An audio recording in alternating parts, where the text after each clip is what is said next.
পশ্চিমবঙ্গের বিধানসভা নির্বাচনের দ্বিতীয় দফার ভোট গ্রহণ চলছে। বুধবার স্থানীয় সময় সকাল 7টায় শুরু হয়েছে এই ভোট গ্রহণ। রাজ্যের 7 জেলায় বাকি 142 আসনে প্রার্থীদের ভাগ্য পরীক্ষা আজ। ভোর থেকেই ভোটের লাইনে দাঁড়িয়েছেন নানা শ্রেণী পেশার মানুষ। আজ প্রায় 3,21,00,000 মানুষ তাদের ভোটাধিকার প্রয়োগ করবেন এই দফায়। দ্বিতীয় দফার ভোট নাদিয়া, হুগলি, হাওড়া, কলকাতা, দক্ষিণ 24 পরগনা সহ রাজ্যের দক্ষিণবঙ্গের একাধিক জেলায় গুরুত্বপূর্ণ কেন্দ্রে নির্বাচন রয়েছে। আজ বিশেষ করে হেভিওয়েট কেন্দ্রগুলোতে ক্ষমতা দখল নিতে মরিয়া সব দলই। এই দফার প্রার্থী তালিকাও বেশ তারকাখচিত। বিভিন্ন আসন থেকে আজ লড়ছেন অদিতি মুন্সি, রাজ চক্রবর্তী, সোহম চক্রবর্তী, সর্বরী মুখোপাধ্যায়, পাপিয়া অধিকারের মতন সেলিব্রিটিরা। পাশাপাশি অরূপ বিশ্বাস, ফিরহাদ হাকিম, ব্রাত্য বসু, চন্দ্রিমা ভট্টাচার্য, সিদ্দিকুল্লাহ চৌধুরীর মতো নেতাদের ভাগ্য আজ নির্ধারণ করছেন ভোটাররা। মানুষ গণতন্ত্রের বড় উৎসব এটা। সবাই যে যার নিজের মতো ভোট দেবে যাকে খুশি। যত বছর ভোট হয়েছে তার মধ্যে এবছর সবচেয়ে ভালো ভোট হবে এবং পশ্চিমবাংলার ইতিহাস সৃষ্টি করবে। তাড়াতাড়ি ভোট দিতে বেরিয়েছি। নিরাপত্তা তো আপনার অনেক বেটার আছে, নিরাপত্তা আশা করি কিছু হবে না। এরকম ভোট আমি কোনোদিন দেখিনি যে 70%, 80% হয়েছে, কিন্তু 96-98% ভোট আমি দেখিনি।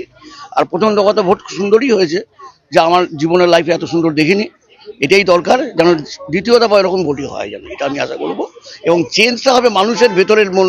মানুষের চুপচাপ আছে, কোথায় কাকে দেবে কেউ বলতে পারবে না। পশ্চিমবঙ্গের বিধানসভা নির্বাচনে 142টি আসনে ভোট হচ্ছে, যেমনটি জানাচ্ছিলাম। এই বিষয়ে আরো বিস্তারিত জানতে এই মুহূর্তে আমাদের সঙ্গে যুক্ত রয়েছেন সহকর্মী সুজিত দুয়ারি। সুজিত, গতকাল কিন্তু প্রতিদ্বন্দ্বী প্রার্থীদের কর্মী সমর্থকদের মধ্যে বিভিন্ন আসনে সংঘাত, সহিংসতার খবর আমরা পেয়েছিলাম। এই মুহূর্তের পরিস্থিতি সম্পর্কে জানতে চাই। এখনো পর্যন্ত কিন্তু পরিস্থিতি এখনো আয়ত্তের বাইরে যায়নি, কারণ স্বাভাবিকভাবেই রয়েছে, একেবারে নির্বিঘ্নে ভোট চলছে এমনটাই রাজ্যের ছবি রয়েছে। 142টি কেন্দ্রে যে দ্বিতীয় দফা অর্থাৎ শেষ দফা নির্বাচন চলছে সেখানে। এবং আপনাকে জানিয়ে রাখি, ইতিমধ্যেই ভোট দিয়েছেন অভিষেক ব্যানার্জি। কিছুক্ষণ আগেই তিনি ভোট দিয়েছেন তার নিজস্ব কেন্দ্রে।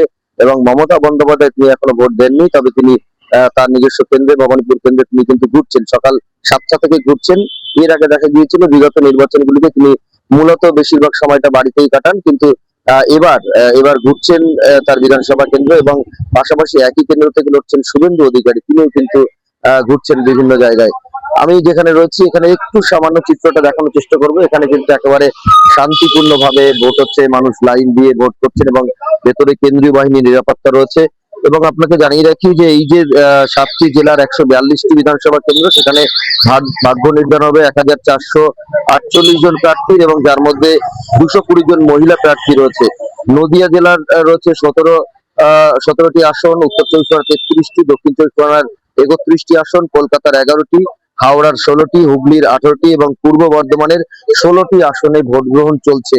এবং কেন্দ্রীয় বাহিনীর যে নিরাপত্তা রয়েছে, কিছুক্ষণ আগেই মমতা বন্দ্যোপাধ্যায় তিনি সাংবাদিকদের সামনে জানিয়েছেন যে এই যে পুলিশ পর্যবেক্ষক রাখা হচ্ছে, তারা বিভিন্ন থানাতে হুমকি দিচ্ছে, এমনটা কিন্তু মমতা বন্দ্যোপাধ্যায় নিজেই জানিয়েছেন। তামান্না, অসংখ্য ধন্যবাদ সুজিত।